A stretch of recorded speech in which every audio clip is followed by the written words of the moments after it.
Welcome to Crosstalk with Novell, discussions on the future of research and navigating the current restraints imparted by social distancing in your research, patient, and student interactions.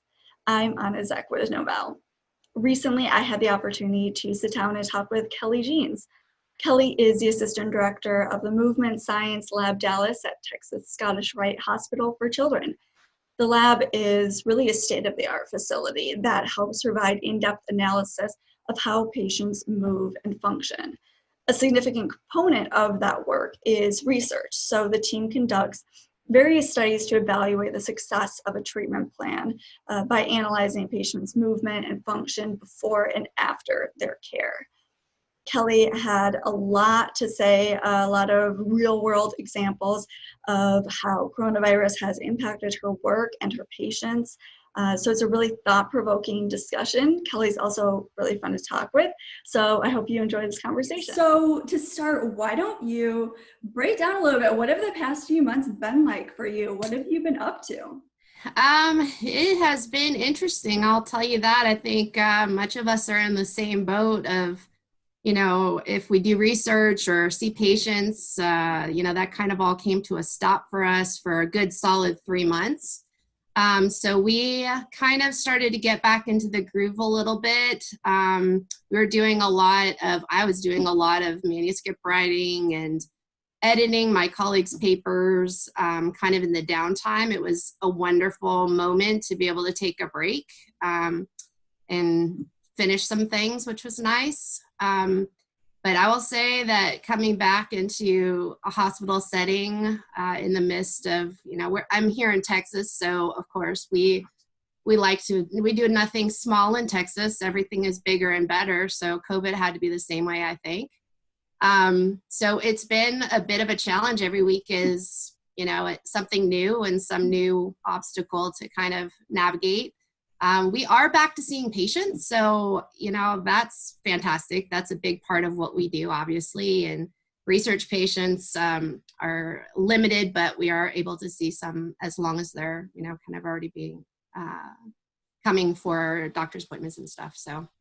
Right. When it comes to those sort of longer term studies, what is your thought process? But obviously they're on hold, but what has your thought process been of how you proceed with those? It's going to be interesting. Right now, they keep pushing things. We were supposed to be back to being able to see research patients as of September 8th. I don't know if that's actually going to happen. We take 1 week at a time. Yeah. I'm hopeful that it will. If not, I think there's something to be said for going back to research protocols and seeing how you can make it work. We do give out a fair number of PROs. We use patient-reported questionnaires, and maybe in this moment, that's where it has to be if we can't actually have face-to-face visits with them. So navigating is going to be interesting. I know that when we first took our work from home, we started work from home. We had a number of projects that were supposed to be starting with mass recruitment. And, we were able to pivot it and do some national surveys instead to kind of look at the effect of and the impact of COVID on our kids. And, it's something, it's not exactly what was in our path, but, sometimes you just have to kind of look at the situation and how you can best address it and maybe help the public. And health is just, is a big deal to us at the hospital. So, helping these kids through this difficult time, especially in the face of some kids not being able to, go back to school, and what are they going to do? And we're really concerned about that as a public health kind of initiative. So that's what we've done. We've tried to pivot. The longer term studies though, luckily for me, I'm at the stage, at least in the clubfoot study, I do most of my work with Novell with the clubfoot study. And luckily they're kind of at the end stage of their last visit. So, if it doesn't happen this year, we'll see them next year, or we'll see them the next year. So luckily we have that kind of built into the protocol, and it's not time sensitive. So I'm very fortunate to kind of have that going for it right now, so we don't have to pivot it too badly. Got it. And when it comes with working with patients in person, obviously there are so many different guidelines that you have to follow now and totally different processes. So how have you brought those in and adapted to still follow those requirements, but still achieve your research goals? So I would say that, it's all about turning over and cleaning everything and using PPE, and working with children can be a bit of a challenge just because, it's hard to make a connection with your patients when they can't see you, right? Like all they see is your eyes, and you can't smile and tell them you're joking. And, it's been interesting. We have not really changed protocols for the patients that have come in. We do gait analysis, so we place markers, and that is like there's no proximity. So we have started to do masks and face shields and goggles, and we man, I wash my hands all the time. I think they're gonna crack it some point. I was just gonna ask. So we really try to be diligent, and for the kids that have a hard time and want to take their mask off, I've been very straightforward and say, listen, the agreement is you wear your mask, I wear my mask, I wear my goggles, so that you can be here, so I can do your studies, so that we can help your doctor make good decisions for you. So far so good. Most of them understand. Parents are pretty much right on it. I mean, they are all about keeping the masks on the kids. They want to keep them safe too. And the hospital has been very diligent about screening and temperature taking and making sure if there's any question of exposure that staff are continue to work from home. So far, knock on wood, we've kind of made it happen. I will give you an example. One study that we have actually uses the pedobarograph, and it's a wonderful tool that we're using for our patients with foot pathology. Mm-hmm. And what's nice about it is there's no proximity problem. We really can social distance collecting that piece of information. Whereas if we're placing markers for gait analysis, like we have to be right up next to them and close to them, and there's no 6 foot distance.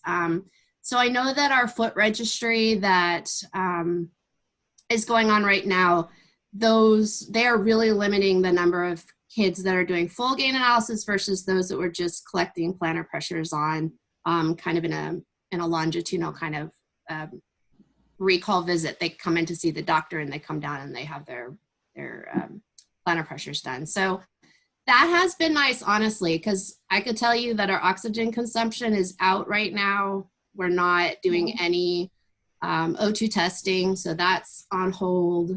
We are doing we're doing gait, but it's challenging. Yeah, absolutely. I can only imagine. When you're talking about different technology developers that you work with, like Novell or others, how can they help you and your colleagues in this sort of an environment? So one of the things that I really was looking forward to was going to ESM this year. We were on a travel hold forever going international, and this was the first year we had it proved, and I was like, yay! And then COVID, and I was like, oh.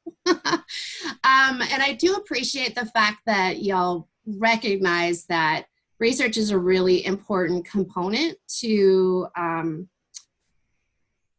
discussion on how to use it, because there's so many different approaches. We all use it a little bit differently, and I get a lot out of that conference. And I will say that I have now attended some virtual conferences, and honestly, I went in with very low expectations because who knew how that was going to go. But I moderated one, and it was fine. It was great. It didn't have quite the same back and forth feel, but people were still able to interact, and there was good discussion, and you could side panel the question. So for instance, if somebody asked me something that I need to go and sidebar with them, I knew who they were and could go and do that.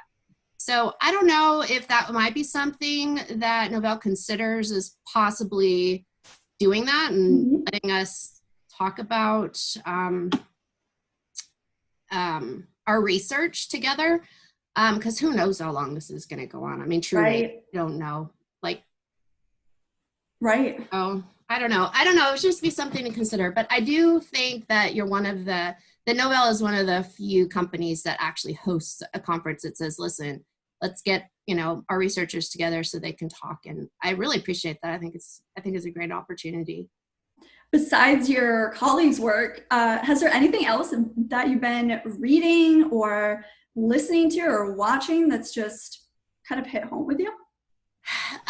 So I think I had alluded to a pivot on one of our projects. Yeah.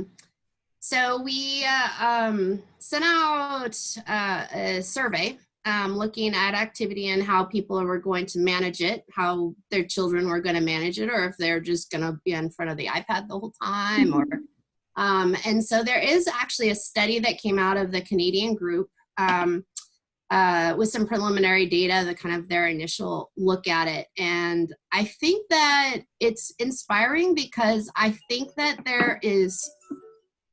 there's so much opportunity to educate educators, because I think that just watching what happened with my own kids, their PE, I mean, they did the best they could, really, but if this is going to be a long-term thing, my kids are missing out on recess. They miss out on dedicated PE time where they have some sort of lesson plan. Like, we tell them to go outside and ride their bike, and then they get hot and they come back, and that's been 20 minutes, like, how are they going to meet, moderate to vigorous exercise? How are they going to meet, who's recommendation for 60 minutes? Like, I don't think that could happen unless we make a concerted effort. And I think that I work in an industry that really values it. And I think that, I have a lot of friends and, people in our community that they're just trying to get through the day. And I appreciate that too. But if this is going to be long-term, I feel like, we need to help in some way. And however we can do that by giving them the statistics and saying, listen, we need to really ramp this up and this needs to become a priority, or else we're going to suffer as a society, because it's trickle down effect. If your kids don't exercise and you don't exercise, I mean, everybody's sedentary, and that's not healthy. So that's really inspiring. The Oxford group just came out with a new paper that I was totally stoked to actually pick up this week. We have very similar interests with clubfoot, for instance, and they have a really very extensive study that they just came out with that was really interesting to read. We do things a little bit differently, so we always like to look and see, what are they doing? I like that, and how can we incorporate that? So just new project ideas and different ways to look at data so that we're all speaking the same language and kind of coming to similar conclusions and not, all over the place. So, I like to look at what other people are doing. So I will say that also, I was spent a lot of time with my cookbooks while we were home. And I feel like I've got a pretty good grasp on baking bread now. Nice. So that was very inspiring and fulfilling and, sense of accomplishment. So sometimes you just need to do a little something for yourself. And that, I mean, one cannot track statistics. That's not inspiring at all. So I chose the cooking. That's awesome. I was going to ask if there were any things that you picked up sort of during quarantine, so bread baking. Have you tried the whole sourdough starter? That's what I was a starter person. I have got it down now. I'm telling you. Nice. Yeah. So fun. It's fun. And if you don't mind failing and throwing out, and it's hard to fail, especially with flour that you can. But, you don't need yeast, right? Like, the starter starts your own yeast. You just use natural yeast. So, yeah. So that was kind of fun. And, we had a lot of home improvements. We gave our kids a 411 on how to change out fixtures and knobs and doorknobs. And, it it started off really strong. Now everybody just wants to talk to somebody else. So, Right. you know, there's just only so much you can do. Yeah. I think we can all appreciate that, right? Yes, exactly. Yeah. Perfect. Well, thank you so much for your time, Kelly, for your insight. It's so interesting to hear how you and your team have adapted, and I hope, you know, things continue to improve for you all, for all of us, and best of luck. Stay safe.